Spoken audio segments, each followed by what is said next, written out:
أما بعد فأعوذ بالله من الشيطان الرجيم. بسم الله الرحمن الرحيم.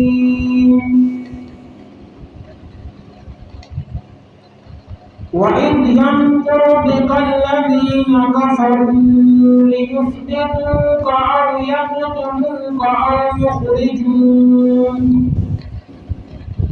ويمكرون ويمكر الله والله خير الماكرين. صدق الله العظيم. اللهم صل على محمد وعلى آل محمد كما صليت على إبراهيم وعلى آل إبراهيم إنك حميد مجيد. اللهم بارك على محمد وعلى آل محمد كما باركت على إبراهيم وعلى آل إبراهيم إنك حميد مجيد.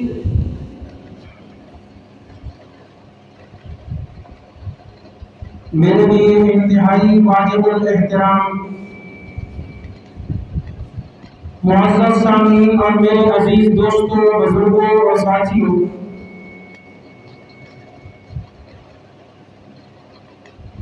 گزشتہ جمعہ کے مبارک کے خطبہ میں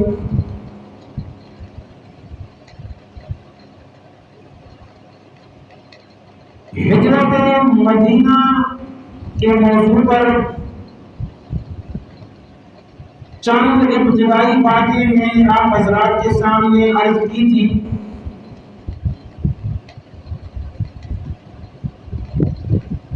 کہ کن مشکل حالات میں آپ صلی اللہ تعالی علیہ وسلم نے اور صحابہ کرام رضی اللہ تعالی عنہم اجمعین نے مکہ سے مدینہ منورہ کی طرف ہجرت کی تھی.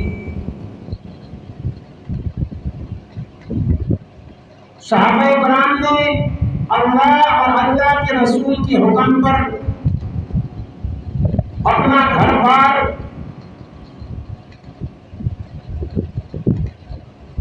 اپنا کاروبار، اپنے عزیز و اقارب اور رشتہ دار اور اپنا وطن سب کچھ قربان کر دیا تھا. مشرکین مکہ صحابہ کرام رضی اللہ تعالی عنہم اجمعین کو ہجرت سے روکنے کی ہر ممکن کوشش کرتے رہے اور اس راستے میں رکاوٹیں کھڑی کرتے رہے. جو کوئی مسلمان بھی ہجرت کرنا چاہتا تو اس کو پکڑ کر قید کر دیتے، ان پر ظلم و تشدد کرتے. ان مشکل حالات میں صحابہ کرام نے مکہ سے مدینہ کی طرف ہجرت کی. اور پھر میں نے ایک صحابی کی ہجرت کا واقعہ بھی آپ کو سنایا تھا، حضرت ابو سلمہ بن عبد الاسد مخزومی رضی اللہ تعالی عنہ کا، کہ انہوں نے کس مشکل سے ہجرت کی تھی اور ان سے ان کی بیوی کو بھی چھین لیا گیا، چھوٹے بچے کو بھی چھین لیا گیا اور آخر کار تنہ طرح بے بسی کے عالم میں اکیلے انہوں نے مکہ سے مدینہ کی طرف ہجرت کی. جب مکہ مکرمہ میں آپ صلی اللہ تعالی علیہ وسلم کے اوپر اور صحابہ کرام پر کفار مکہ کی طرف سے ظلم و تشدد حد سے بڑھ گیا تو اللہ کی طرف سے ہجرت 13 سال مکہ مکرمہ میں گزارنے کے بعد اللہ کی طرف سے ہجرت کرنے کا حکم ملا. جب ہجرت کرنے کا حکم ملا تو آپ صلی اللہ تعالی علیہ وسلم نے صحابہ کرام کو حکم دے دیا کہ اب مکہ سے مدینہ کی طرف ہجرت کر کے چلے جائیں. اور میں نے عرض کیا تھا کہ اس وقت یہ ہجرت کرنا فرض تھا، ہر کسی کے اوپر لازم اور ضروری تھا کہ وہ اپنا سب کچھ چھوڑ چھاڑ کر مکہ سے چلا جائے مدینہ. اور جو کوئی استطاعت اور طاقت رکھنے کے باوجود اس وقت ہجرت نہیں کرتا تھا تو قرآن نے ان کو اپنی جانوں پر ظلم کرنے والا کہا. پچھلے جمعہ میں نے وہ آیات آپ کے سامنے عرض کی تھی اور ان کی تفصیل بھی میں نے بیان کر دی تھی. اب جب اکثر صحابہ آہستہ آہستہ رفتہ رفتہ کر کے مکہ سے مدینہ ہجرت کر کے چلے گئے، چند صحابہ آپ صلی اللہ تعالی علیہ وسلم کے ساتھ مکہ مکرمہ میں باقی رہ گئے تھے. ایک ان میں سے حضرت ابوبکر صدیق رضی اللہ تعالی عنہ اور دوسرے حضرت علی مرتضی رضی اللہ تعالی عنہ آپ صلی اللہ تعالی علیہ وسلم کے ساتھ مکہ مکرمہ میں رہ گئے تھے. اور ان دونوں صحابہ کے علاوہ باقی تھوڑے سے صحابہ تھے جن میں سے بعض کفار کی قید میں پھنسے ہوئے تھے اور کئی بوڑھے صحابہ تھے جو ہجرت کرنے سے عاجز تھے. یہ صرف مکہ میں رہ گئے تھے، باقی اکثر صحابہ مکہ سے مدینہ ہجرت کر کے چلے گئے تھے. اب مشرکین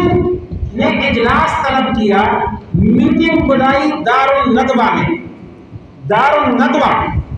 دارالندوہ میں مشرکین نے ایک میٹنگ بلائی، ایک اجلاس بلایا، اور مشرکین کو یہ فکر ہوئی کہ اکثر صحابہ تو مکہ چھوڑ کر مدینہ ہجرت کر کے چلے گئے ہیں اور آپ صلی اللہ تعالی علیہ وسلم بھی آج کل میں ہجرت کر کے جانے والے ہیں. تو مشرکین نے ایک اجلاس بلایا، ایک میٹنگ بلائی، اور اس میٹنگ میں یہ بات طے پائی کہ محمد کے ساتھ کیا کیا جائے صلی اللہ تعالی علیہ وسلم. چنانچہ مشرکین نے دارالندوہ میں جب میٹنگ بلائی تو اس میٹنگ میں قریش مکہ کے بڑے بڑے سردار شامل ہوئے، جن میں اس وقت ابو سفیان، ابو جہل، عتبہ، شیبہ، نضر بن حارث اور امیہ بن خلف، یہ جو بڑے بڑے سرداران قریش تھے کفار مکہ کے، دارالندوہ میں اس میٹنگ میں یہ سب شامل ہوئے. اور اس میٹنگ میں یہ بات طے پائی کہ محمد کے ساتھ کیا کیا جائے. چنانچہ جب یہ مشرکین مکہ کے سردار دارالندوہ میں اکٹھے ہوئے، اس وقت ابلیس جو شیطان ہے، ابلیس یہ بھی انسانی شکل میں دروازے پر آ کر کھڑا ہو گیا، شیخ نجدی کی صورت میں. شیخ نجدی کی صورت میں ابلیس لعین جو شیطان ہے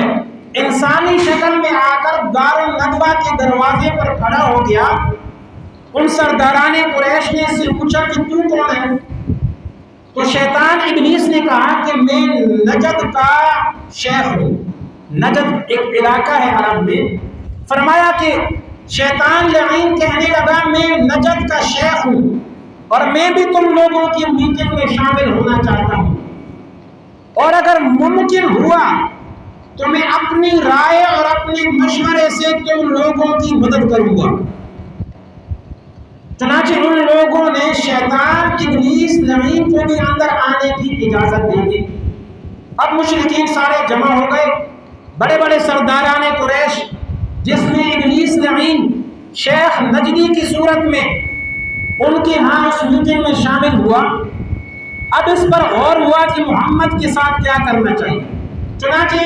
اس اجلاس میں اور اس میٹنگ میں 3 قسم کی رائے سامنے آئی. 3 قسم کی رائے. پہلی رائے یہ آئی، کسی نے مشورہ دیا کہ آپ صلی اللہ تعالی علیہ وسلم کو بند کوٹری میں قید کر دیا جائے. دارالندوہ میں جو مشرکین کے سردار جمع ہوئے، ابلیس لعین شیخ نجدی کی شکل میں وہاں پر آ گیا. 3 رائے سامنے آئی کہ محمد کے ساتھ کیا کرنا چاہیے. پہلی رائے، کسی نے مشورہ دیا کہ محمد صلی اللہ تعالی علیہ وسلم کو بند کوٹھڑی میں قید کر دیا جائے. یہ پہلی رائے اس اجلاس میں سامنے آئی. لیکن اس رائے پر شیخ نجدی ابلیس لعین نے کہا کہ یہ رائے درست نہیں ہے کہ محمد کو قتل کر بند کوٹھڑی میں قید کر دیا جائے. فرمایا کہ یہ رائے درست نہیں، کیونکہ اگر تم لوگوں نے ان کو قید کر دیا تو اگر ان کے جانثار صحابہ کو پتہ چلا کہ محمد صلی اللہ تعالی علیہ وسلم قید ہیں، تو شیخ نجدی کہنے لگا اس کے جانثار صحابہ اپنی جانوں پر کھیل کر تم پر ٹوٹ پڑیں گے اور ان کو تمہاری قید سے چھڑا کر لے جائیں گے. لہذا محمد کو قید کرنے والی جو رائے ہے اور مشورہ ہے یہ درست نہیں ہے. دوسری رائے یہ سامنے آئی اس اجلاس میں، کسی نے مشورہ دیا کہ آپ صلی اللہ تعالی علیہ وسلم کو جلا وطن کر دیا جائے، یعنی مکہ سے نکال دیا جائے، جلا وطن کر دیا جائے. اس پر شیخ نجدی ابلیس لعین کہنے لگا کہ یہ رائے بھی بالکل غلط ہے. کیوں؟ اس لیے کہ اگر تم لوگوں نے محمد صلی اللہ تعالی علیہ وسلم کو جلا وطن کر دیا تو کیا تمہیں اس کے کلام کی مٹھاس اور تاثیر معلوم نہیں ہے کہ محمد کی کلام میں اور ان کی زبان میں کتنی مٹھاس ہے اور ان کی کلام میں کتنی تاثیر ہے؟ کیا تمہیں ان کی کلام کی مٹھاس اور تاثیر معلوم نہیں کہ وہ جہاں بھی جائیں گے لوگ ان کا کلام سن کر اس کے گرویدہ ہو جائیں گے، اس کے عاشق ہو جائیں گے اور اس پر ایمان لے آئیں گے، اور یوں ان کی ایک جماعت بن جائے گی اور پھر وہ جماعت اکٹھی ہو کر تم پر حملہ آور ہو جائے گی. لہٰذا ان کو جلا وطن کرنے والا مشورہ بھی صحیح نہیں. یہ شیخ نجدی نے کہا، ابلیس لعین نے. اور تیسری رائے یہ سامنے آئی، ابو جہل جو اس وقت مشرکین کا بڑا سردار تھا، وہ کہنے لگا کہ میری رائے یہ ہے کہ محمد کو نہ تو قید کیا جائے اور نہ ان کو جلا وطن کیا جائے، بلکہ ہر قبیلے میں سے ایک ایک نوجوان کو منتخب کیا جائے. ایک ایک نوجوان کو عرب کے ہر قبیلے میں سے منتخب کیا جائے اور سب مل کر یک بارگی ایک ہی دفعہ محمد صلی اللہ تعالی علیہ وسلم کو نعوذ باللہ قتل کر جائے. ابو جہل نے یہ رائے دی اس اجلاس میں. کہنے لگے نہ ان کو جلا وطن کرو نہ ان کو قید کرو، کیونکہ قید کرو گے تو ان کے جانثار صحابہ جو محمد پر اپنی جانیں قربان کرنے کے لیے تیار ہیں ان کو پتہ چلے گا تو وہ اپنی جانوں پر کھیل کر تمہاری قید سے ان کو چھڑا کر لے جائیں. اور دوسری رائے کہ جلا وطن کر دیا جائے یہ بھی صحیح نہیں، اس لیے کہ اگر تم نے محمد صلی اللہ تعالی علیہ وسلم کو جلا وطن کر دیا، مکہ سے نکال دیا، تو یہ جہاں بھی جائیں گے ان کی زبان میں اتنی تاثیر اور مٹھاس ہے کہ لوگ ان کی باتیں سن کر ان کے گرویدہ اور عاشق ہو جائیں گے اور ان پر ایمان لے آئیں گے. یوں ان کی ایک جماعت بن جائے گی اور پھر وہ جماعت یک بار کی تم پر حملہ آور ہو جائے گی. تو ابو جہل نے تیسری رائے یہ دی کہ میرا مشورہ یہ ہے کہ محمد کو نہ جلا وطن کرو نہ ان کو قید میں ڈالو، بلکہ جتنے بھی عرب کے قبائل ہیں ہر قبیلے میں سے ایک ایک نوجوان کو منتخب کرو اور پھر وہ سب مل کر یک بارگی ایک ہی دفعہ محمد صلی اللہ تعالی علیہ وسلم کو نعوذ باللہ قتل کر دو. جب ہر قبیلے میں سے ایک ایک نوجوان مل کر سارے اکٹھے مل کر محمد کو نعوذ باللہ قتل کریں گے تو اس طرح محمد صلی اللہ تعالی علیہ وسلم کا خون سارے قبائل پر تقسیم ہو جائے گا، اور بنی عبد مناف جو آپ صلی اللہ تعالی علیہ وسلم کا خاندان تھا. ابو جہل کہنے لگا جب اس طرح ان کا خون سارے عرب قبائل پر تقسیم ہو جائے گا تو بنی عبد مناف اپنا بدلہ لینے کے لیے سارے عرب قبائل سے ان سے اپنا بدلہ لینے کی طاقت نہیں رکھیں گے. تو اس طرح محمد کا خون سارے قبائل پر تقسیم ہو جائے گا اور بنی عبد مناف بدلہ لینے کی طاقت نہیں رکھیں گے، تو پھر بات آ جائے گی دیت پر، خون بہا پر، کہ دیت دی جائے۔ پھر وہ جو خون بہا اور دیت ہوگی، ہم سارے قبائل مل کر تھوڑا تھوڑا کر کے اس طرح خون بہا اور دیت ادا کر دیں گے۔ ابلیس نے کہا واللہ یہ رائے سب سے اچھی ہے۔ شیطان ابلیس جو اس وقت شیخ نجدی کی صورت میں دار الندوہ میں مشرکین مکہ کے اس میٹنگ میں اور اجلاس میں شریک تھا،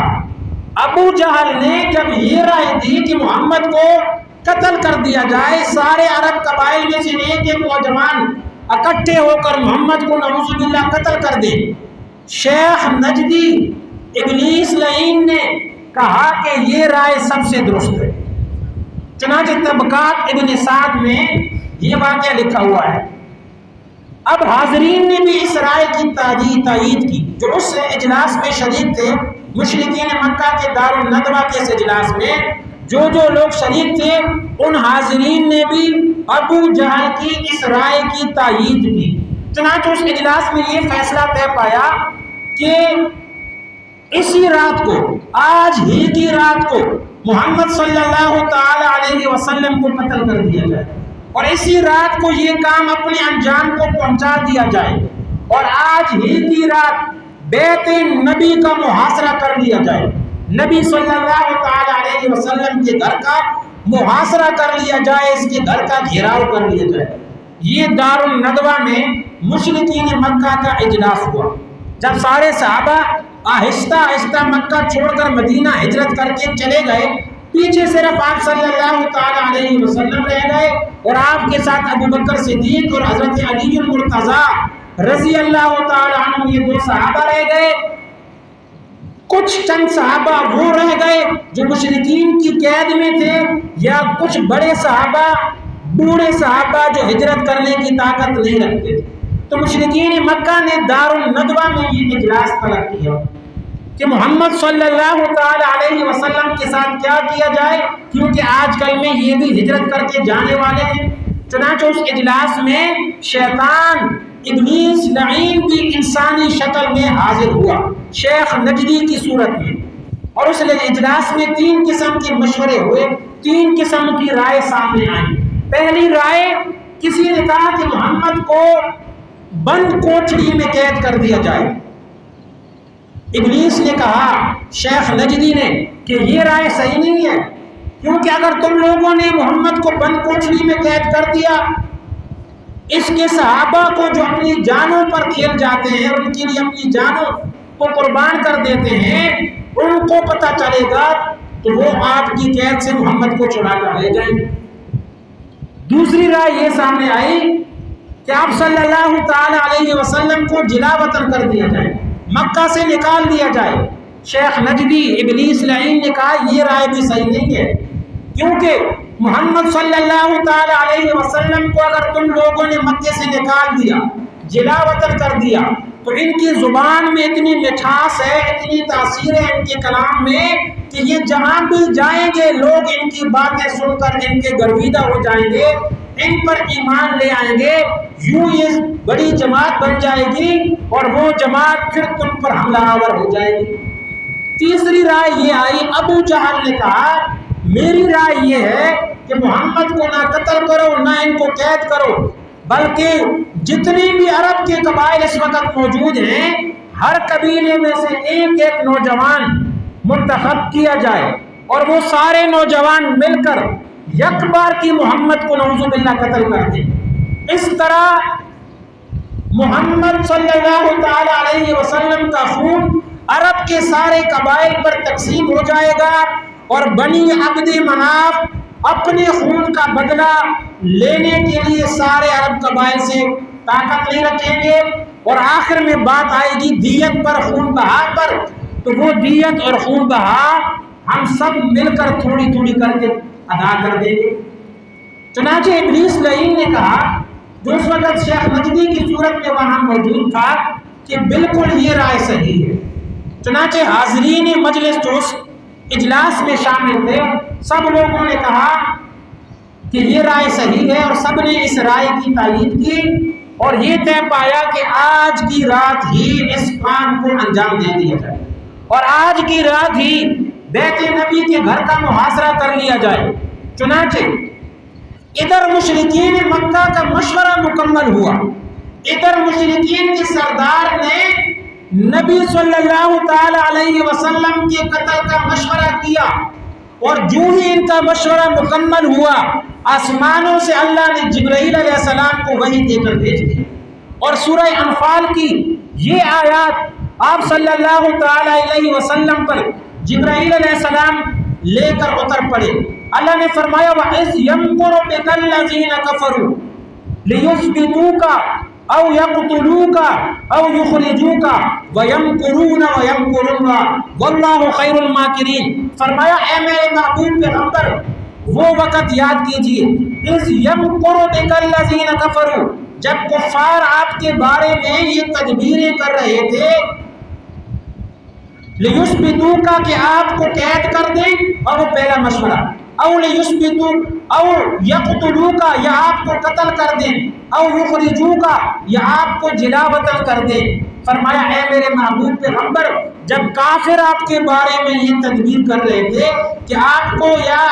جلا وطن کر دیں یا قتل کر دیں یا قید کر دیں، فرمایا وَيَمْكُرُونَ، ایک طرف جو کافر اپنی تدبیریں کر رہے تھے، وَيَمْكُرُ اللَّهُ، اور اوپر سے اللہ اپنی تدبیر کر رہا تھا، وَاللَّهُ خَيْرُ الْمَاكِرِينَ، اور اللہ سب سے بہتر تدبیر کرنے والا ہے۔ چنانچہ اللہ تعالیٰ نے یہ آیات جبرائیل علیہ السلام کے ذریعے آپ صلی اللہ تعالی علیہ وسلم پر اتار کر آپ صلی اللہ تعالی علیہ وسلم کو مشرکین مکہ کے اس مشورے سے آگاہ کر دیا، اور جبرائیل علیہ السلام نے اللہ تعالیٰ کا حکم آپ صلی اللہ تعالی علیہ وسلم کو پہنچایا اور ہجرت کرنے کا حکم دیا، اور ساتھ میں اللہ کی طرف سے اس دعا کی تلقین کی۔ سورہ بنی اسرائیل کی 80 نمبر جو آیت ہے، اس دعا کی جبرائیل علیہ السلام نے آپ صلی اللہ تعالی علیہ وسلم کو تلقین کی۔ فرمایا کہ جب آپ ہجرت کرنے لگے تو یہ دعا پڑھیں، رب ادخلنی مدخل صدق واخرجنی مخرج صدق واجعلنی من لدنک سلطانا نصیرا۔ اے میرے اللہ، رب ادخلنی مدخل صدق، اے میرے رب مجھے جہاں بھی داخل کر بھلائی کے ساتھ داخل کرنا، وَأَخْرِجْنِي مُخْرَجَ صِدْقٍ، اور مجھے جہاں سے بھی نکال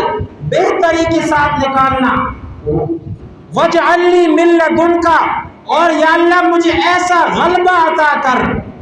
مِن لَّدُنْكَ سُلْطَانًا نَصِيرًا، جس کے ساتھ تیری طرف سے مدد شامل ہو۔ یہ دعا جب بھی انسان کسی جگہ پر جائے نا، مفسرین نے علماء نے لکھا ہے جب بھی انسان کسی نئی آبادی میں قدم رکھے، اپنے گھر سے کسی اور جگہ پر جائے اور وہاں اترتے ہی یہ دعا پڑھ لے، جتنے دن انسان وہاں رہے گا ہر قسم کی آفات سے، مصیبتوں سے، بلاؤں سے محفوظ رہے گا۔ رب ادخلنی مدخل صدق واخرجنی مخرج صدق واجعلنی من لدنک سلطانا نصیرا۔ یہ وہ دعا ہے جو اللہ تعالیٰ نے بھی آپ صلی اللہ تعالی علیہ وسلم کو مکہ سے مدینہ ہجرت کرتے وقت اس دعا کی تلقین کی تھی، اور آج بھی یہ دعا جو آدمی کسی نئی جگہ پر جائے اور وہاں پہنچتی ہوئی یہ دعا پڑھ لے تو جتنے دن وہاں تک رہے گا اللہ تعالیٰ اس کی ہر قسم کی مصیبتوں سے، آفات سے، آزمائشوں سے اس کی حفاظت فرمائیں گے۔ بہرحال آپ صلی اللہ تعالی علیہ وسلم نے اللہ تعالیٰ کی طرف سے جبرائیل علیہ السلام نے یہ آیات آپ پر اتاری، اور آپ صلی اللہ تعالی علیہ وسلم نے اس وقت حضرت علی رضی اللہ تعالی عنہ سے روایت ہے کہ جب جبرائیل علیہ السلام اللہ تعالیٰ کی طرف سے ہجرت کا حکم لے کر آپ صلی اللہ تعالی علیہ وسلم کے پاس آئے تو آپ نے جبرائیل علیہ السلام سے پوچھا کہ اے جبرائیل، میرے ساتھ اور کون ہجرت کرے گا؟ میرے ساتھ اور کون ہجرت کرے گا؟ تو جبرائیل علیہ السلام نے آپ صلی اللہ تعالی علیہ وسلم سے فرمایا کہ یا رسول اللہ، آپ کے ساتھ ابو بکر صدیق رضی اللہ تعالی عنہ ہجرت کریں گے۔ چنانچہ حضرت علی رضی اللہ تعالی عنہ نے یہ روایت بیان کی کہ ہجرت کی آیات کے نازل ہونے کے بعد اور ہجرت کا حکم ملنے کے بعد آپ نے جبرائیل سے پوچھا کہ جبرائیل میرے ساتھ اور کون ہجرت کر کے جائے گا؟ اللہ تعالیٰ نے فرمایا، جبرائیل علیہ السلام نے کہا کہ اے اللہ کے رسول، آپ کے ساتھ ابو بکر صدیق رضی اللہ تعالی عنہ ہجرت کر کے جائیں گے۔ چنانچہ بخاری شریف کی روایت ہے، حضرت عائشہ رضی اللہ تعالی عنہ سے روایت ہے۔ حضرت عائشہ فرماتی ہیں جب آپ صلی اللہ تعالی علیہ وسلم کو ہجرت کی اجازت مل گئی تو عین دوپہر کے وقت آپ صلی اللہ تعالی علیہ وسلم حضرت ابو بکر صدیق رضی اللہ تعالی عنہ کے گھر آئے اور آپ صلی اللہ تعالی علیہ وسلم نے حضرت ابو بکر صدیق سے فرمایا کہ اے صدیق، مجھے اللہ کی طرف سے ہجرت کرنے کی اجازت مل گئی ہے۔ حضرت عائشہ فرماتی ہیں صدیق اکبر رضی اللہ تعالی عنہ نے عرض کیا کہ یا رسول اللہ، میرے ماں باپ آپ پر قربان ہوں، کیا اس خادم کو بھی آپ کے ساتھ ہجرت کرنے کی اجازت ہوگی؟ آپ صلی اللہ تعالی علیہ وسلم نے فرمایا ہاں، تم میرے ساتھ ہجرت کرنے کے لیے جاؤ گے۔ چنانچہ ابن اسحاق کی روایت ہے، حضرت عائشہ رضی اللہ تعالی عنہ فرماتی ہیں کہ صدیق اکبر رضی اللہ تعالی عنہ آپ صلی اللہ تعالی علیہ وسلم کی یہ بات سن کر کہ اے صدیق، تم میرے ساتھ ہجرت کرنے کے لیے جاؤ گے، صدیق اکبر آپ صلی اللہ تعالی علیہ وسلم کی یہ بات سن کر فرط مسرت کی وجہ سے، خوشی کی وجہ سے رونے لگے۔ خوشی کی وجہ سے حضرت صدیق اکبر کی آنکھوں سے آنسو جاری ہو گئے، اور حضرت عائشہ فرماتی ہیں جب حضرت صدیق اکبر رضی اللہ تعالی عنہ کی آنکھوں سے خوشی کی وجہ سے آنسو نکل پڑے تو فرماتی ہیں کہ مجھے اس سے پہلے اس بات کا علم نہیں تھا کہ کوئی آدمی خوشی کی وجہ سے بھی روتا ہے۔ اس بات سے پہلے مجھے اس بات کا پتہ نہیں تھا کہ خوشی کی وجہ سے بھی کسی کی آنکھوں سے آنسو نکلتے ہوتے ہیں۔ چنانچہ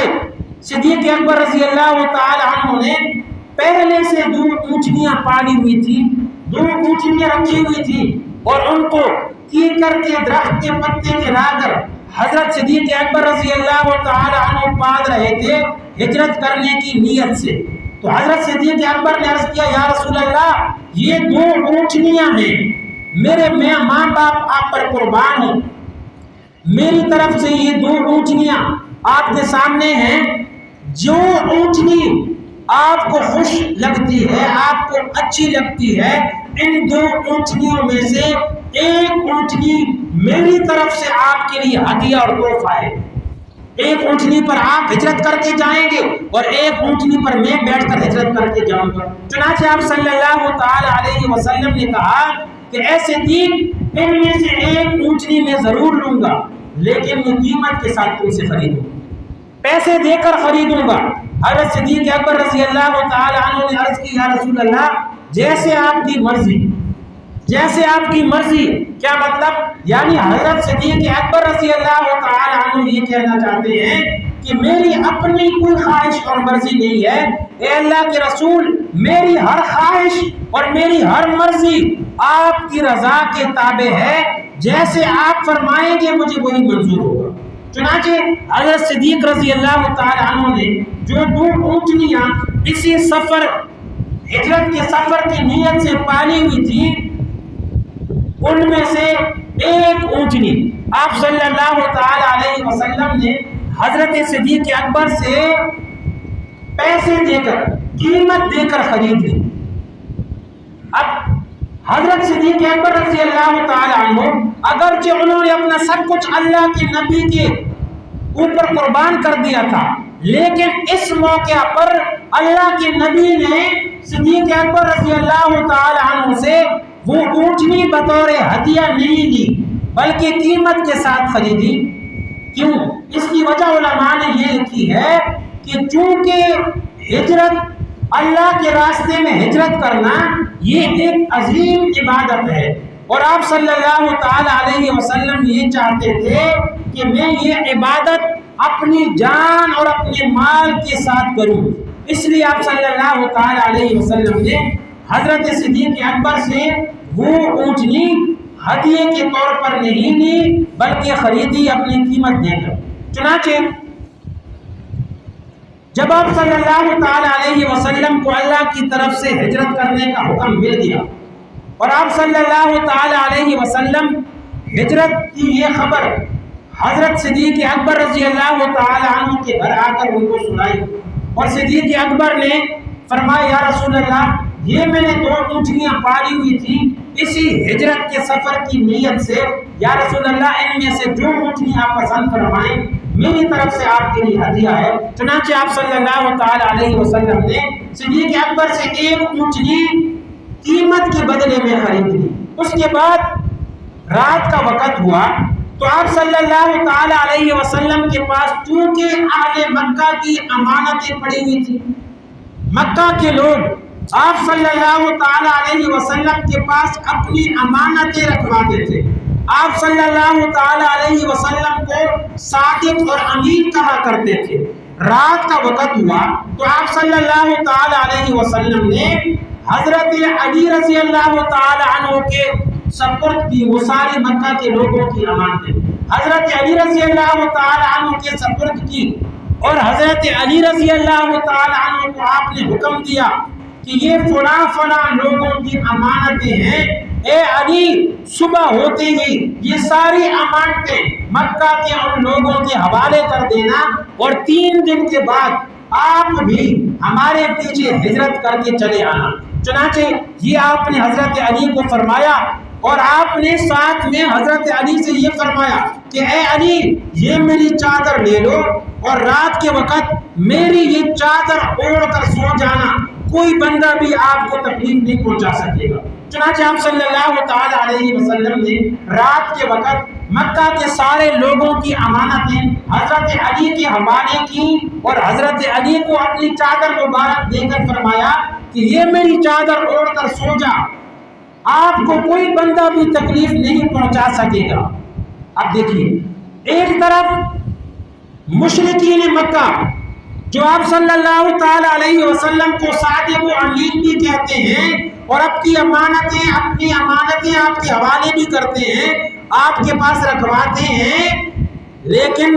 وہی مشرکین مکہ آپ صلی اللہ تعالی علیہ وسلم کے قتل کے در پہ ہیں، آپ کو قتل کرنا چاہتے ہیں، اور آپ کے گھر کا انہوں نے محاصرہ کیا ہوا ہے، بیت نبی کو گھیرا ہوا ہے مشرکین مکہ نے۔ ایک طرف یہ مشرکین مکہ ہیں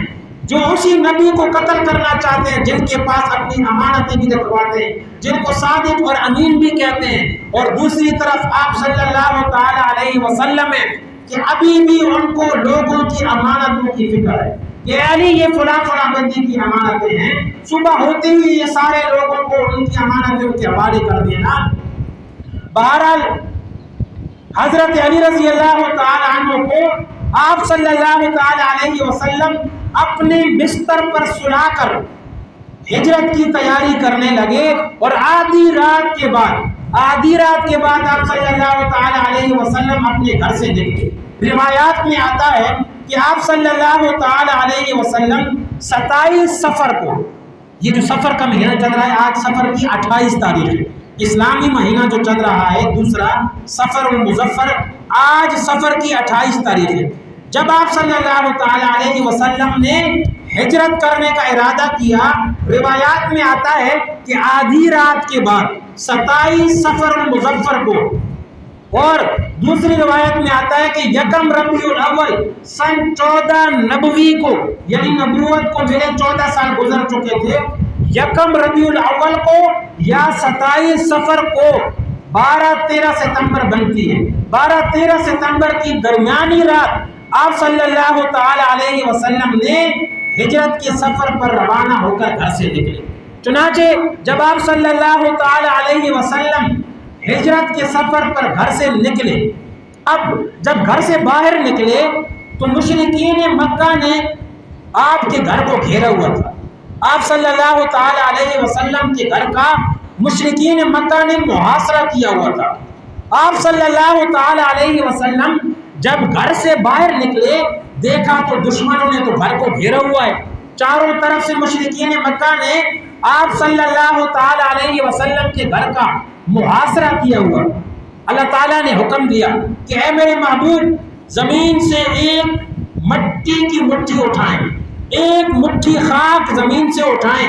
ایک مٹھی زمین سے مٹی کی اٹھائیں اور یوں پھینکیں، پھینکنا آپ کا کام ہے۔ اے میرے محبوب ان سب کافروں کی آنکھوں میں پہنچانا ہمارا کام ہے۔ چنانچہ آپ صلی اللہ تعالی علیہ وسلم نے اللہ کے حکم سے زمین سے ایک مٹھی مٹی کی اٹھائی، خاک کی اٹھائی اور یوں مشرکین کی طرف پھینکی۔ اللہ نے وہ مٹی کی جو مٹھی تھی آپ نے ان کی طرف پھینکی۔ قرآن میں اللہ نے اس کا ذکر کیا، فرمایا وَمَا رَمَيْتَ اِذْ رَمَيْتَ وَلَٰكِنَّ اللَّهَ رَمَىٰ۔ اے میرے محبوب پیغمبر وہ جو مٹی کی مٹھی آپ نے پھینکی تھی، وَمَا رَمَيْتَ وہ آپ نے نہیں پھینکی، اِذْ رَمَيْتَ جب آپ نے پھینکی، وَلَٰكِنَّ اللَّهَ رَمَىٰ لیکن وہ اللہ نے ان کی آنکھوں میں پہنچائی۔ چنانچہ آپ صلی اللہ تعالی علیہ وسلم نے یہ آیت مبارکہ سورہ یاسین کی آیت نمبر 9 اس آیت کا ورد کیا، وَجَعَلْنَا مِن بَيْنِ أَيْدِيهِمْ سَدًّا وَمِنْ خَلْفِهِمْ سَدًّا فَأَغْشَيْنَاهُمْ فَهُمْ لَا يُبْصِرُونَ۔ سورہ یاسین کی یہ آیت نمبر 9 یہ آپ نے تلاوت کی اور اپنے گھر سے نکلے، دشمنوں نے تو گھر کو گھیرا ہوا ہے، مشرکین مکہ نے تلواریں باہر لے کر کھڑے ہیں، آپ کے گھر کو مشرکین مکہ نے گھیرا ہوا ہے۔ جب آپ گھر سے باہر نکلے اللہ نے فرمایا ایک مٹی کی مٹھی زمین سے اٹھائیں اور یوں پھینکیں، پھینکنا آپ کا کام ہے، دشمنوں کی آنکھوں میں پہنچانا ہمارا کام ہے۔ چنانچہ آپ سورہ یاسین کی یہ آیت نمبر 9 تلاوت کرتے ہوئے وَجَعَلْنَا مِن بَيْنِ أَيْدِيهِمْ سَدًّا وَمِنْ خَلْفِهِمْ سَدًّا فَأَغْشَيْنَاهُمْ فَهُمْ لَا يُبْصِرُونَ یہ پڑھتے ہوئے دشمنوں کے محاصرے سے، دشمنوں کے حصار سے آپ صلی اللہ تعالی علیہ وسلم نکل گئے اور کسی کو پتہ بھی نہیں چلا۔ آج بھی مفسرین نے اس آیت کے تحت لکھا ہے جو آدمی دشمنوں کے گھیرے میں آ جائے، جس آدمی کو دشمنوں کا ڈر ہو، اگر وہ سورہ یاسین کی یہ آیت پڑھ لے وَجَعَلْنَا مِن بَيْنِ أَيْدِيهِمْ سَدًّا وَمِنْ خَلْفِهِمْ سَدًّا فَأَغْشَيْنَاهُمْ فَهُمْ لَا يُبْصِرُونَ اللہ اس آدمی کو دشمنوں کے خوف اور ڈر سے محفوظ رکھے گا اور دشمنوں کے شر سے اللہ اس بندے کی حفاظت کرے گا۔ چنانچہ آپ صلی اللہ تعالی علیہ وسلم نے وہ مٹی کی مٹھی پھینکی، اللہ نے ان سب کی آنکھوں میں پہنچا دی اور وہ لوگ آنکھیں ہی ملتے رہ گئے۔ اور ذرا سوچئے یہاں انسان کی عقل حیران ہو جاتی ہے۔ آپ صلی اللہ تعالی علیہ وسلم نے زمین سے ایک مٹی کی مٹھی اٹھائی، یوں پھینکی، آگے مشرکین تلواریں لے کر گھر کے باہر کھڑے، اللہ نے ان کی طرف وہ مٹی کی مٹھی جو تھی ان کی آنکھوں میں وہ مٹی پہنچا دی اور اللہ نے فرمایا وَمَا رَمَيْتَ إِذْ رَمَيْتَ وَلَٰكِنَّ اللَّهَ رَمَىٰ۔ اے میرے محبوب پیغمبر آپ نے جو یہ مٹی پھینکی ہے، پھینکنا آپ کا کام تھا لیکن ان کی آنکھوں میں پہنچانا یہ ہمارا کام۔ یہاں انسان کی عقل حیران ہو جاتی ہے اور ایسے مواقع میں انسان کی عقل حیران ہی ہوتی ہے۔ اصل بات یہ ہے من کان للہ کان اللہ لہ، جو آدمی اللہ کا بن جاتا ہے اللہ اس کا بن جاتا ہے۔ من کان للہ کان اللہ لہ، جو اللہ کا ہو جاتا ہے فرمایا اللہ اس کا ہو جاتا ہے، پھر اللہ کا جو بن جاتا ہے اور اللہ جس بندے سے دوستی کر لیتا ہے فرمایا پھر کبھی تو اللہ پانی کی موجوں پر ان کے لیے راستے بنا دیتا ہے، پانی کی موجوں پر راستے بنا دیتا ہے، جیسے موسیٰ علیہ السلام اور ان کی قوم بنی اسرائیل کے لیے اللہ نے بنا دی۔ اور جو اللہ کا بن جاتا ہے اور اللہ جس کا بن جاتا ہے تو پھر کبھی تیز چھری چلنے کے باوجود اللہ چھری کے نیچے سے اپنے نبی کو بچا لیتا ہے، جیسے اسماعیل علیہ السلام کو بچا لیا تھا۔ ابراہیم علیہ السلام نے چھری چلائی، تیز چھری چلی بھی، لیکن اللہ نے اپنے نبی اسماعیل علیہ السلام کو چھری سے بچا لیا۔ اور اللہ جس کا بن جاتا ہے تو پھر اللہ آگ کو گل و گلزار بنا دیتا ہے، جیسے ابراہیم علیہ السلام کو جب دشمنوں نے اور نمرود نے آگ میں ڈالا، اللہ نے ابراہیم علیہ السلام کے لیے اسی جلتی ہوئی آگ کو گل و گلزار بنا دیا اور ابراہیم علیہ السلام کو آگ کے جلنے سے بچا لیا۔ اور اللہ جس کا بن جاتا ہے تو کبھی اللہ سولی پر لٹکانے کا منصوبہ ناکام بنا دیتا ہے، جیسے یہودیوں نے عیسیٰ علیہ السلام کو سولی پر لٹکانے کا ارادہ کیا تو اللہ نے ان کے سولی پر لٹکانے کے منصوبے کو ناکام بنا کر عیسیٰ علیہ السلام کے لیے فضاؤں میں راستے بنا دیے. اور اللہ جس کا بن جاتا ہے تو کبھی اللہ اپنے نبی کو ننگی تلواروں کے حصار میں سے اپنے نبی کے لیے راستے بنا دیتا ہے. جیسے یہاں اللہ تعالیٰ نے آپ صلی اللہ تعالیٰ علیہ وسلم کے لیے راستہ بنایا اور اللہ نے فرمایا اے میرے پیغمبر آپ ایک مٹھی خاک پھینکنا آپ کا کام ہے، ان سب کی آنکھوں میں پہنچانا ہمارا کام ہے. چنانچہ آپ صلی اللہ تعالیٰ علیہ وسلم نے مٹی کی ایک مٹھی پھینکی، یوں جب پھینکی اللہ نے ان سب کافروں کی آنکھوں میں پہنچا دیے اور وہ سارے کافر آنکھیں ملتے رہ گئے اور آپ صلی اللہ تعالیٰ علیہ وسلم دشمنوں کے حصار سے بچ کر نکل گئے. اور جب آپ صلی اللہ تعالیٰ علیہ وسلم ان دشمنوں کے حصار سے بچ کر نکل گئے تو آپ سیدھا ابوبکر صدیق رضی اللہ تعالیٰ عنہ کے گھر میں آئے، جہاں ابوبکر صدیق رضی اللہ تعالیٰ عنہ پہلے سے آپ صلی اللہ تعالیٰ علیہ وسلم کا انتظار کر رہے تھے.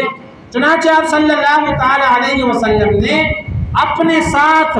اپنے رفیق سفر، اپنے یار غار و یار مزار کو اور حضرت ابوبکر صدیق رضی اللہ تعالیٰ عنہ کو ساتھ لیا اور ہجرت کے سفر پر روانہ ہو گئے. اب مکہ سے جب آپ روانہ ہونے لگے مدینہ منورہ کی طرف دو راستے جاتے ہیں. مکہ کی طرف عام راستہ جو مدینہ کی طرف مکہ سے جاتا ہے وہ شمال کی جانب سے جاتا تھا اور جو دوسرا راستہ جاتا تھا وہ یمن سے جاتا ہے مکہ کی طرف. چنانچہ آپ صلی اللہ تعالیٰ علیہ وسلم جب مکہ سے روانہ ہونے لگے تو آپ نے مدینہ منورہ کی طرف جو عام راستہ جاتا ہے شمال کی جانب سے اس راستے کو آپ نے چھوڑ دیا. شمال کی جانب سے جو مدینہ کی طرف راستہ جاتا ہے آپ اس راستے سے مدینہ نہیں گئے بلکہ جنوب کی طرف سے یمن جانے والے راستے پر آپ صلی اللہ تعالیٰ علیہ وسلم حضرت ابوبکر صدیق کے ساتھ ہجرت کے سفر پر نکل پڑے اور 5 میل کا پیدل سفر کرنے کے بعد 5 میل کا سفر کرنے کے بعد کوہ سور جو جہاں پہ غار سور ہے، سور کا جو پہاڑ ہے کوہ سور جس کو کہا جاتا ہے، مکہ سے 5 میل کا سفر طے کرنے کے بعد کوہ سور پر سور کے پہاڑ پر آپ پہنچے اور جب مکہ مکرمہ سے نکلنے لگے،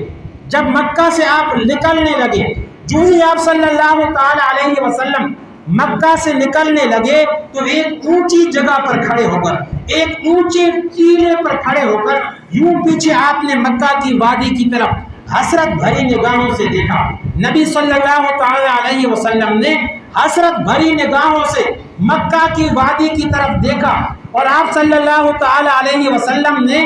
مکہ کو مخاطب کر کے فرمایا کہ اے مکہ واللہ انک لخیر ارض اللہ، انک لخیر ارض اللہ واحب ارض الی اللہ ولولا انی اخرجت منک ما خرجت. ترمذی شریف کی روایت ہے. آپ نے مکہ کو مخاطب کر کے فرمایا اے مکہ واللہ اللہ کی قسم انک لخیر ارض اللہ، تو اللہ کی سب سے بہترین زمین ہے، تو اللہ کی سب سے بہترین زمین ہے. وَأَحَبُّ أَرْضٍ إِلَى اللَّهِ، اور اے مکہ اللہ کے نزدیک تو سب سے محبوب زمین ہے. وَلَوْلَا إِنِّي أُخْرِجْتُ مِنْكِ، اگر مجھے نہ نکالا جاتا تجھ سے، ما خرجت، مجھے اللہ کی قسم میں کبھی تجھ سے نکل کے نہ جاتا. آپ صلی اللہ تعالی علیہ وسلم کو مکہ سے انتہائی پیار تھا. آپ نے اونچی جگہ پر کھڑے ہو کر حسرت بھری نگاہ سے مکہ کی وادی کو مخاطب کر کے فرمایا اے مکہ اللہ کی قسم، اللہ کے نزدیک تو سب سے پیاری زمین ہے، اللہ کے نزدیک تو سب سے محبوب ہے. اگر یہ مکہ کے لوگ مجھے تجھ سے نہ نکالتے میں کبھی بھی محمد تجھ سے نکل کر نہ جاتا. چنانچہ اس کے بعد آپ صلی اللہ تعالی علیہ وسلم اور صدیق اکبر غار سور کی طرف روانہ ہوئے. جب آپ سور پہاڑ کے قریب پہنچے 5 میل کا سفر کرنے کے بعد پھر آپ صلی اللہ تعالی علیہ وسلم صدیق اکبر کے ساتھ غار سور کی طرف روانہ ہوئے. اور جب غار سور کے پاس پہنچے تو اب سیدنا صدیق اکبر نے، آپ میں سے جو لوگ اگر عمرہ یا حج کرنے کے لیے کیا ہے اور اگر ان کو توفیق ہوئی ہے، غار جو سور کا پہاڑ ہے نا بہت اونچا ہے، اور غار سور بہت اونچی ہے، زمین سے 3 میل کے فاصلے پر ہے، بہت اونچائی کے اوپر ہے غار سور۔ جب سور پہاڑ کے قریب پہنچے اور غار سور کی طرف چڑھنے لگے، اب یہاں صدیق اکبر نے نبوت کو اور آپ صلی اللہ تعالی علیہ وسلم کو اپنے کندھوں پر اٹھا لیا۔ صدیق اکبر رضی اللہ تعالی عنہ نے آپ صلی اللہ تعالی علیہ وسلم کو اپنے کندھوں پر اٹھا لیا، اور تقریباً 3 میل کی چڑھائی صدیق اکبر نے، بوڑھے صدیق اکبر نے پیدل چڑھی، اور آپ صلی اللہ تعالی علیہ وسلم کو اپنے کندھوں پر بٹھایا ہوا ہے، اور اس طرح غار سور کے پاس پہنچے۔ جب غار سور کے پاس پہنچ گئے تو صدیق اکبر نے عرض کیا، یا رسول اللہ ٹھہریے، پہلے میں غار کے اندر جاتا ہوں، میں غار کے اندر جا کر غار کی صفائی کرتا ہوں۔ چنانچہ آپ صلی اللہ تعالی علیہ وسلم باہر کھڑے ہو گئے۔ سیدنا صدیق اکبر رضی اللہ تعالی عنہ غار سور کے اندر گئے، اور غار سور میں جا کر صدیق اکبر رضی اللہ تعالی عنہ نے غار کی صفائی کی۔ جو غار میں سوراخ تھے، سیدنا صدیق اکبر نے اپنی چادر پھاڑ پھاڑ کر ان سوراخوں کو بند کرنا شروع کیا۔ جو غار سور میں سوراخ تھے، سیدنا صدیق اکبر نے اپنی چادر پھاڑ کر ان سوراخوں کو بند کیا۔ آخر میں 2 سوراخ باقی رہ گئے، 2 سوراخ باقی رہ گئے۔ سیدنا صدیق اکبر رضی اللہ تعالی عنہ نے اپنی ایڑیوں سے ان سوراخوں کو بند کیا، اپنی پاؤں کی ایڑیاں 2 سوراخوں پر رکھ دی، اور سیدنا صدیق اکبر نے عرض کی، یا رسول اللہ اندر آ جائیے، اب یہ غار محفوظ ہے، آپ اندر آ جائیے۔ چنانچہ سیدنا صدیق اکبر کے کہنے پر آپ صلی اللہ تعالی علیہ وسلم غار سور کے اندر تشریف لے گئے۔ سیدنا صدیق اکبر رضی اللہ تعالی عنہ اور آپ صلی اللہ تعالی علیہ وسلم جب غار سور میں تشریف لے گئے تو آپ صلی اللہ تعالی علیہ وسلم صدیق اکبر یوں بیٹھے ہوئے ہیں، اور ان 2 سوراخوں کو اپنے پاؤں کی ایڑیوں سے بند کیا ہوا ہے، اور آپ صلی اللہ تعالی علیہ وسلم نے اپنا چہرہ مبارک، اپنا سر مبارک سیدنا صدیق اکبر کی ران پر رکھ کر سو گئے، لیٹ گئے، اور آپ صلی اللہ تعالی علیہ وسلم کی آنکھ مبارک لگ گئی، آپ کی آنکھ لگ گئی۔ اتنے میں سیدنا صدیق اکبر کی ایڑی کے اوپر کسی چیز نے ڈس لیا، پھر بھی سیدنا صدیق اکبر نے اپنی ایڑی نہیں ہٹائی کہ کہیں یہ ڈسنے والی چیز میرے پیارے محبوب کو نقصان نہ پہنچا دے۔ وہ چیز ڈستی رہی۔ مفسرین محدثین نے لکھا ہے کوئی سانپ تھا، کسی سانپ نے ڈس لیا۔ سیدنا صدیق اکبر نے جن 2 سوراخوں کو اپنی ایڑیاں رکھ کر بند کیا ہوا تھا، اور آپ صلی اللہ تعالی علیہ وسلم اپنا سر مبارک صدیق اکبر کی گود میں رکھ کر لیٹ گئے، اور آپ کی آنکھ لگ گئی، کسی چیز نے اس سوراخ سے صدیق اکبر کی ایڑی پر ڈس لیا۔ صدیق اکبر نے اپنی ایڑی نہیں ہٹائی۔ اتنے میں سیدنا صدیق اکبر کی آنکھوں سے آنسو ٹپکے، اور وہ آنکھیں جو آنکھوں سے آنسو ٹپکے، سیدنا صدیق اکبر کے وہ آنسو نبوت کے چہرے پر گرے، آپ صلی اللہ تعالی علیہ وسلم کے چہرے پر گرے، آپ کی آنکھ مبارک کھل گئی۔ آپ نے پوچھا، صدیق کیا بات ہے، کیوں آپ کی آنکھوں سے آنسو آ رہے ہیں؟ سیدنا صدیق اکبر نے عرض کیا ہے، یا رسول اللہ میرے پاؤں پر کسی چیز نے ڈس لیا ہے۔ چنانچہ آپ صلی اللہ تعالی علیہ وسلم اٹھے، اور آپ نے اپنا لعاب مبارک سیدنا صدیق اکبر کی ایڑی پر لگایا، جس سے سیدنا صدیق اکبر کی وہ ساری تکلیف ختم ہو گئی۔ اس کے بعد آپ صلی اللہ تعالی علیہ وسلم اور صدیق اکبر غار میں موجود تھے۔ اتنے میں دشمن، وہ جو سرداران قریش نے دار الندوہ میں جو اجلاس طلب کیا تھا نا، صبح ہو گئی، اور آپ صلی اللہ تعالی علیہ وسلم تو اپنے بستر پر حضرت علی رضی اللہ تعالیٰ عنہ کو سنا کر آئے تھے، اور آپ نے سارے مکہ کے لوگوں کی امانتیں بھی حضرت علی کے حوالے کر دی تھی کہ اے علی صبح ہوتے ہی یہ فلاں فلاں لوگوں کی امانتیں ان کے حوالے کر دینا، اور 3 دن کے بعد آپ بھی ہمارے پیچھے ہجرت کر کے آ جائیں۔ جب صبح ہوئی، مشرکین مکہ کو پتہ چلا کہ محمد صلی اللہ تعالی علیہ وسلم تو ہجرت کر کے چلے گئے۔ چنانچہ مشرکین مکہ حضرت علی کے پاس اندر آئے، انہوں نے دیکھا تو بستر نبی پر تو علی سوئے ہوئے ہیں۔ انہوں نے حضرت علی کو جگایا اور پوچھا کہ محمد کہاں ہیں، آپ کے نبی کہاں ہیں؟ حضرت علی نے کہا واللہ مجھے نہیں پتا کہ وہ کہاں گئے۔ حضرت ابو بکر صدیق رضی اللہ تعالیٰ عنہ کی صاحبزادی ہیں حضرت اسماء بنت ابو بکر، حضرت اسماء بنت ابو بکر وہ فرماتی ہیں کچھ لوگ ہمارے گھر کی طرف آئے جن میں ابو جہل بھی تھا، اور انہوں نے ہمارے گھر میں آ کر مجھ سے پوچھا، ابو جہل نے کہا این ابو کے، اے اسماء تیرا باپ کہاں ہے ابو بکر؟ حضرت اسماء فرماتی ہیں میں نے انکار کیا اور میں نے کہا واللہ مجھے نہیں پتا کہ میرے ابا کہاں ہیں۔ فرماتی ہیں کہ ابو جہل نے اس زور سے میرے منہ پر تھپڑ مارا کہ میرے کان کی بالی بھی ٹوٹ کر نیچے گر گئی، لیکن پھر بھی میں نے زبان نہیں کھولی اور میں نے نہیں بتایا کہ میرے باپ اور آپ صلی اللہ تعالیٰ علیہ وسلم کہاں گئے۔ چنانچہ مشرکین مکہ نے آپ صلی اللہ تعالیٰ علیہ وسلم کی تلاش شروع کر دی اور اعلان کر دیا، جگہ جگہ اعلانات کر دیے کہ جو آدمی بھی محمد صلی اللہ تعالیٰ علیہ وسلم کو گرفتار کر کے لائے گا اس کو 100 اونٹ انعام میں ملے گے، 100 اونٹ انعام دیے جائیں گے جو بھی محمد کو گرفتار کر کے لائے گا۔ اور فرمایا، اعلان کیا ساتھ میں جو آدمی ابو بکر کو گرفتار کر کے لائے گا اس کو بھی 100 اونٹ انعام میں دیے جائیں گے۔ جب مشرکین مکہ کے سردار نے یہ اعلان کیا کہ جو بھی آپ صلی اللہ تعالی علیہ وسلم کو یا ابو بکر صدیق کو گرفتار کر کے لائے گا اس کو انعام میں 100 اونٹ دیے جائیں گے، تو اس طرح مختلف لوگ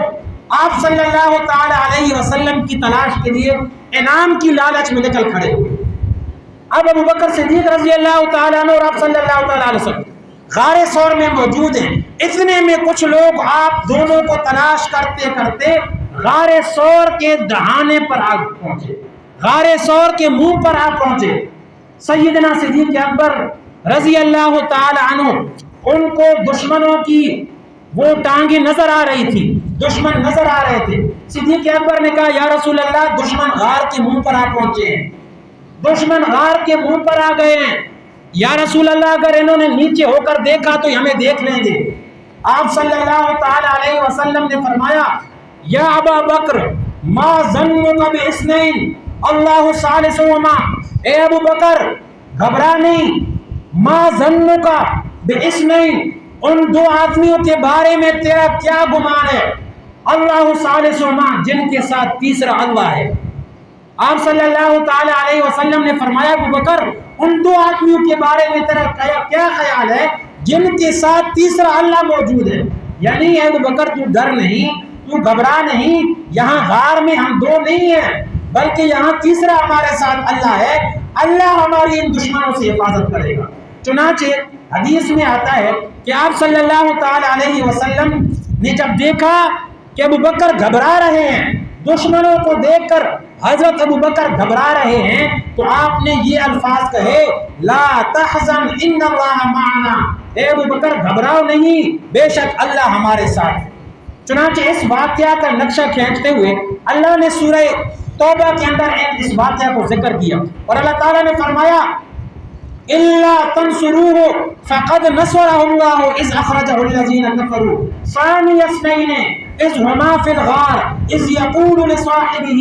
لا تحزن ان الله معنا۔ فرمایا اے مسلمانوں اگر تم میرے نبی کی مدد نہیں کرو گے تو اللہ ان کی مدد کرے گا، جیسے اللہ نے اپنے نبی کی مدد اس وقت کی تھی اذ اخرجه الذين كفروا جب کافروں نے انہیں مکہ سے نکالا تھا، اذ هما في الغار جب وہ دونوں غار میں تھے، اذ یقول لصاحبہ اور جب وہ نبی اپنے ساتھی ابو بکر سے فرما رہے تھے لا تحزن ان اللہ معنا، اے ابو بکر گھبرا نہیں اللہ ہمارے ساتھ۔ چنانچہ دشمن غار کے منہ پر کھڑے ہیں، آپ صلی اللہ تعالی علیہ وسلم اور ابو بکر صدیق غار ثور کے اندر موجود ہیں، لیکن دیکھیے اللہ نے کیسے دشمنوں سے آپ کی حفاظت کی۔ اللہ نے ایک مکڑی کو حکم دیا، مکڑی نے اللہ کے حکم سے غار کے منہ پر جالا بنا دیا۔ یہ جو مکڑی ہوتی ہے نا جو گھروں میں جالے بناتی ہے، اللہ تعالیٰ نے مکڑی کو حکم دیا، مکڑی نے اللہ کے حکم سے غار کے منہ پر جالا بنا دیا، اور کبوتری کو حکم دیا تو کبوتری نے غار کے منہ پر انڈے دے دیے۔ اب دشمن غار کے منہ پر جب پہنچا، دشمنوں نے دیکھا کہ اگر اس غار میں وہ دونوں گئے ہوتے، آپ صلی اللہ تعالی علیہ وسلم اور ابو بکر صدیق اگر اس غار میں گئے ہوتے تو پھر اس غار کے منہ پر مکڑی کا جالا نہ ہوتا، اگر وہ دونوں اس غار میں گئے ہوتے تو کبوتری کے انڈے نہ ہوتے۔ یوں اللہ نے آپ صلی اللہ تعالی علیہ وسلم اور ابو بکر صدیق کو